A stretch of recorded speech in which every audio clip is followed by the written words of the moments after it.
Dan Patrick. Hey Siri, play Dan Patrick. Well, thank you for joining us. Welcome to the Dan Patrick Show. I got to give it to you, brother. You come up with the best questions. Hosted by Dan Patrick. Robert Griffin Jr. III. Are you in or out Sam Darnold staying with the Vikings? Oh, yeah, I mean, I'm out. I'm out on that. J.J. McCarthy, a huge J.J. guy coming out. I know why NFL coaches love him. He can make the practical plays. He's not a stat merchant. He's not worried about those types of things. Sam Darnold, I don't think that his fall off was as big, Dan, as people are making it out to be. But I do not think that he'll be back. Broadcasting from the Mercedes Man Cave, this is Dan Patrick. Hour 2 on this Thursday. We'll talk to Chris Collinsworth. He'll be on the call with Mike Tirico. That'll be Sunday. It'll be the Rams and the Eagles at 3 Eastern.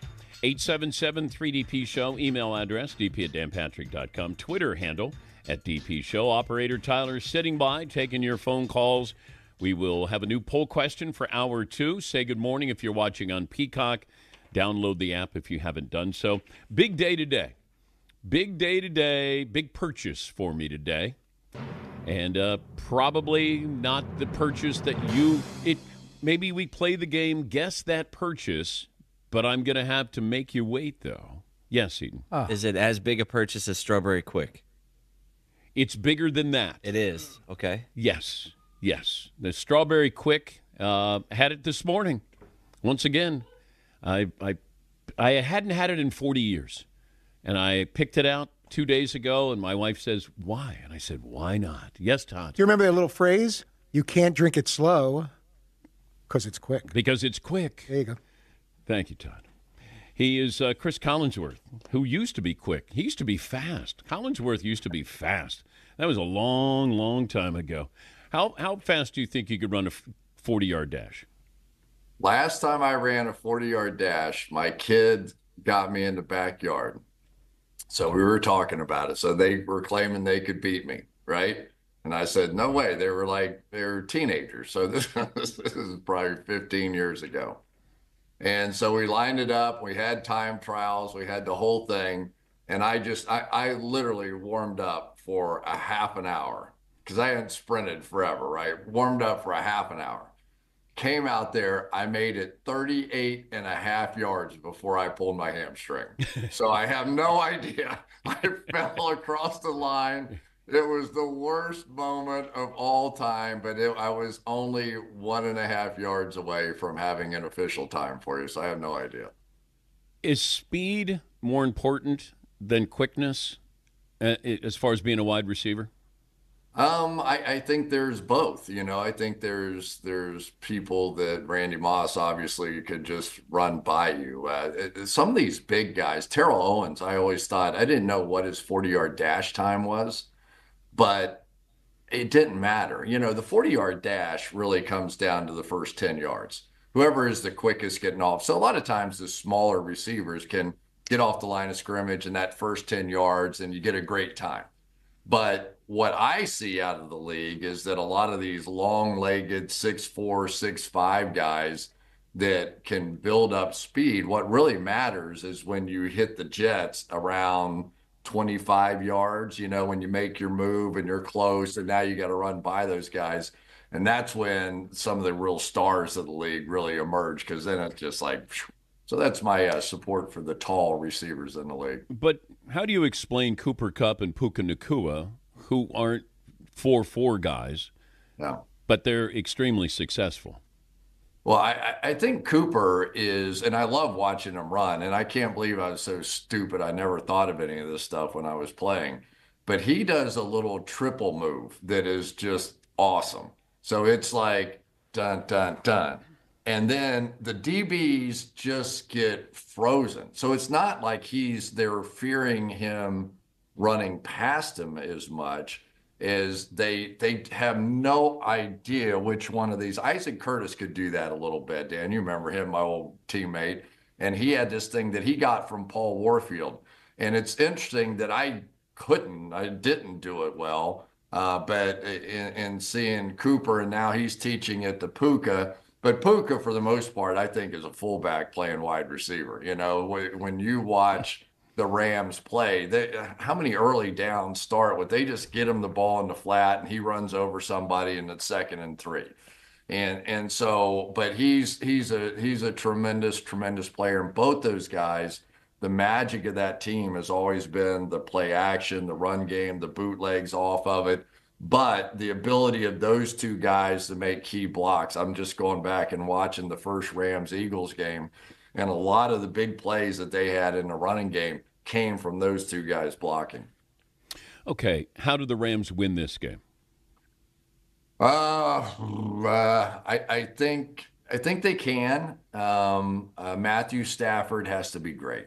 He just has to be great. I mean, he can handle anything. He's not going to get hit. He's not going to let these guys just beat on him. Now, they did get him a couple of times, but Havenstein wasn't playing right tackle. It was McClendon last time. But he's tremendous getting the ball out of his hands, and not having Nakobe Dean will hurt Philadelphia. He really flashed in that first game, a couple of big tackles for losses and big hits on the quarterback. He ran over Kyron Williams one time on a pass rush. So they'll miss him. But it wouldn't surprise me at all to see this thing come down to a lot of man coverage on the back end. I mean, there's just no way that they can let the Eagles just overpower them again with Saquon Barkley, right? So that means you got to get up, you got to try and stuff the run. You just got to be able to get after their run game. And whatever happens in the passing game happens in the passing game. It feels like every year there's a surprise in the divisional round. So if that's the case, give me the surprise this weekend.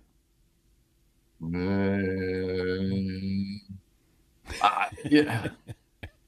Honestly, I probably would have said our game. And I think that people, and rightfully so, look at the Eagles as a team that very prominent and could easily win the Super Bowl. And it's the kind of team that I like too. If I build a football team, I would build the Philadelphia Eagles. I would build power on the offensive line. I would build power on the defensive line.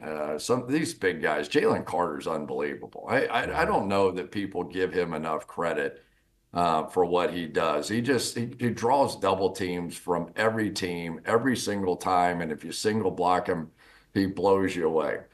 That all being said, I think what we saw out of the Rams last week gives them a chance because they really were able to play man coverage against a very good Vikings passing game, which surprised me a little bit. They've really grown in the secondary on the back end with what they've been able to do. And Matthew Stafford has the ability to offset a pass rush. He has the ability with his brain, with his experience, to not give up those big plays. Now, having said that, the last two series that I watched of this first game between these two, they took sacks and they couldn't block those guys inside. So it's, but I do think when you have a veteran quarterback that has the ability to dictate a game, not get hit, not give up big sacks, and not throw interceptions, that it does give you a chance. Is it mandatory that when the Texans make the playoffs, they must play the first game in the playoffs as early on Saturday afternoon as possible? Apparently so. The ESPN game, as we used to call it back in the day. But, the Texans were impressive last week. I mean, you just have to say what it is. When they get it going, especially on the defensive side, they have the ability to go get your quarterback. And the problem is that, short of Patrick Mahomes and the Kansas City Chiefs just not liking all this time off, and I can't imagine a veteran team wouldn't, but maybe they're just not razor sharp. But I've been to so many Andy Reid practices over the years. These guys practice hard. I mean, it's not like when they get time off, it's not like they're in flip-flops walking around like the 49ers used to do when they were whipping our butts all the time. But they come out there and they are practicing and they are getting after it. So generally there's a reason why Andy's teams do fine after buys. It feels like here's a team that could go for a three-peat. But I think it's being undersold. I think there is Chiefs fatigue.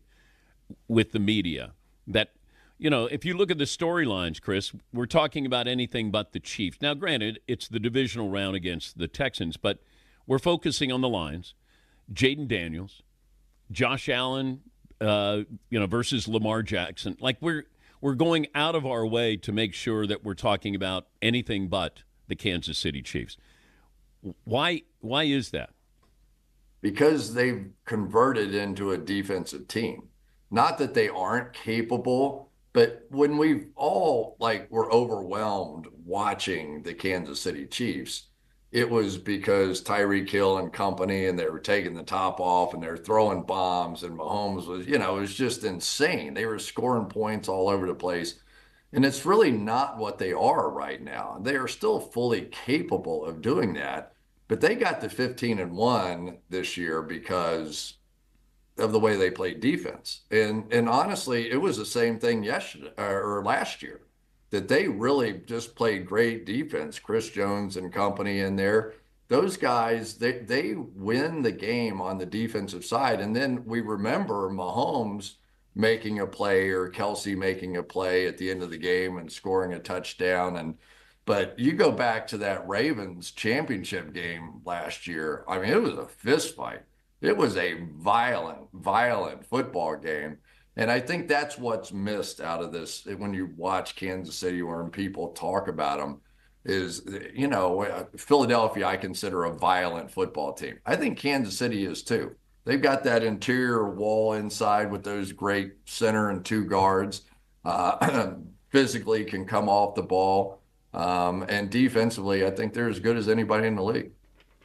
We're talking to Chris Collinsworth, NBC Sunday Night Football analyst, and he'll be on the call with Mike Tirico, Melissa Stark. That will be Sunday at 3. It's the Rams and the Eagles. Who has more to gain in Buffalo between Lamar Jackson and Josh Allen? Ooh.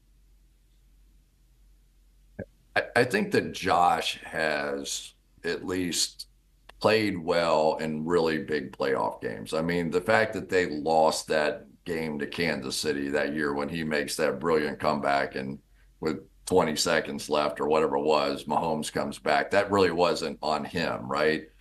Lamar's coming off a year in which probably wins the MVP again. I don't know how that votes, just trying to read the tea leaves of some of that stuff, but it could be his third MVP. And the only thing he has not done is tear it up in the postseason. And so you're sitting there and as a coach, what do you tell him?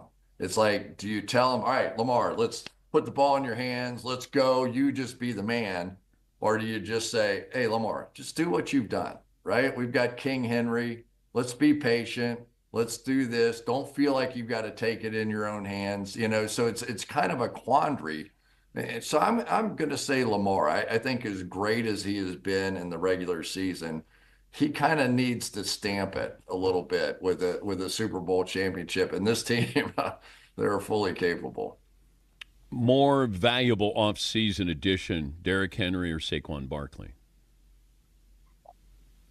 I think Saquon. Derrick Henry has been really good, and he's got the complement of Lamar, but Saquon has the complement of this offensive line. And it's one of the things that I really, so I played receiver. I've played every position in the NFL basically at one time or another, but started as an offensive lineman. But this really highlights the what this offensive line has been over the years, right? I mean, this has been a dominant force for the Philadelphia Eagles. It was when they won the championship. It is now. If they win another championship, it'll be for that same reason, offensive and defensive lines. And I think that Saquon behind this group has really just shown what they have been able to do over the years. And if they win, it'll be Saquon running the ball. I think they're a very good passing team. But if they win, it'll be because they overpower teams the rest of the way. Why is Mike McCarthy out of the job in Dallas? I got to say that one surprised me a little bit. if he had won, so 3 out of 4 years he won 12 games, right? Maybe he didn't. He couldn't beat the 49ers in the playoffs, and that's what it was. Unfortunately, the decision year was the year that he didn't win 12 games in Dallas. So, and Jerry Jones, I don't know. I just keep watching this Deion Sanders thing, and you go, okay. I mean, Deion's done great in Colorado. He's, we've got a new age of football. We're seeing much more of a college kind of football game happening. Quarterbacks that run, all this stuff. Maybe Deion's the perfect new age head coach too. But that whole dynamic now is getting really, really, really interesting. So what are you going to do? You think it's real, Chris? You think that Deion possibly to the Cowboys is real? I think anything with the Cowboys is possible. I mean, come on, how many times do we watch this show? And it is a show. I mean, it is. When you walk in that facility, you walk in that stadium and the cheerleaders, and I mean, from the moment you arrive in Dallas, you understand it's not a football team.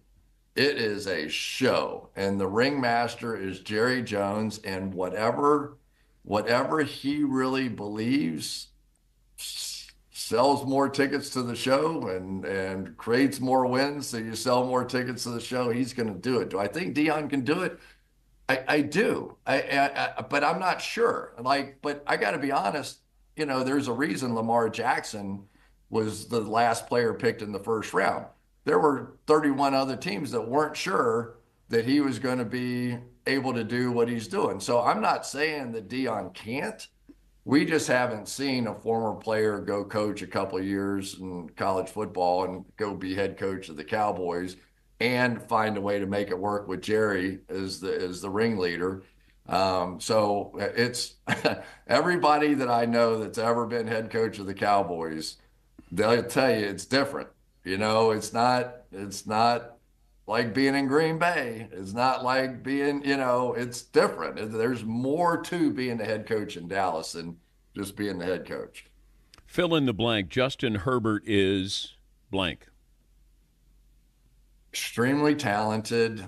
I didn't think that they had enough this year. I was actually impressed that, they went out in a terrible way for him. That was not a good performance by him at all in the playoffs. But I think they've set the table a little bit. They've established what Harbaugh wants them to be.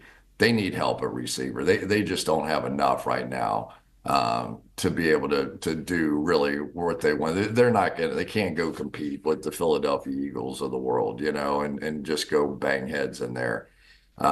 So year one, take them to the playoffs. Yeah, I think it's successful. And I do think he'll come back. I think it was a bad performance.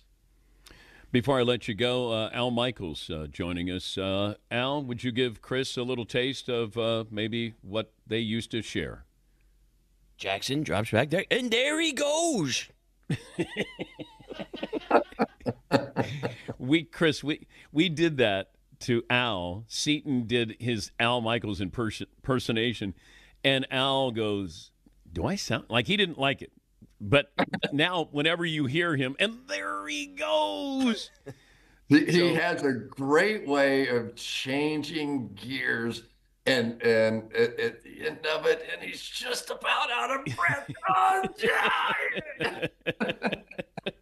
and there he goes. We all steal from each other, right? I take the best of you and whoever, Al, and you incorporate it in a little bit in everything you do. Have fun this weekend. Thank you, Chris. Good to talk to you. You too, DP. See you, man. That's Chris Collinsworth on the call with Mike Tirico, Melissa Stark. Rams-Eagles divisional playoff game Sunday on NBC and Peacock.